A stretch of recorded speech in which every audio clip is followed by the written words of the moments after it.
நம்மளோட எஸ்கே பைக்ஸில் வந்து பார்த்தீங்கன்னா இன்றைக்கி என்ன வண்டியை பற்றி பார்க்க போகிறோம் அப்படின்னா அப்பாச்சியில் RTR 180 ரியர் டிஸ்க் பேடுங்க.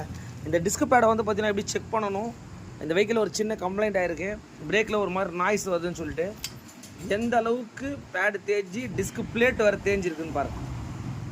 இதுதான் வந்து பார்த்தீங்கன்னா டிஸ்க் பேடு. இதுக்கு மேலே தான் வந்து பார்த்தீங்கன்னா அந்த பிரேக் ஷூ லைனிங் சொல்லுவாங்க, அந்த பிரேக் பேட்ஸ். அதை இப்போ நம்ம எப்படி வரும்ன்றதை பார்த்துலாம். இது வந்து ஒரிஜினல்.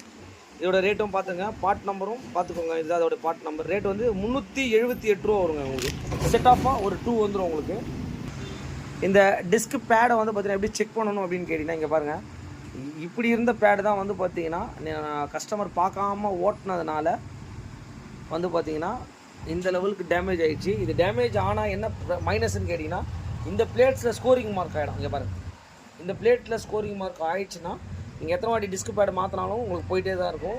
அதனால் டிஸ்க்கு வந்து இந்த பிரேக் ஷூஸ் மாதிரி தான் இதுவும் நம்ம ப்ராப்பராக செக் பண்ணணும் உங்களுக்கு. இங்கே பாருங்கள், இந்த வெஹிக்கிளுக்கு டிஸ்க் பேடை மாற்றிட்டு எப்படின்றத அப்டேட் பண்ணுறோம்.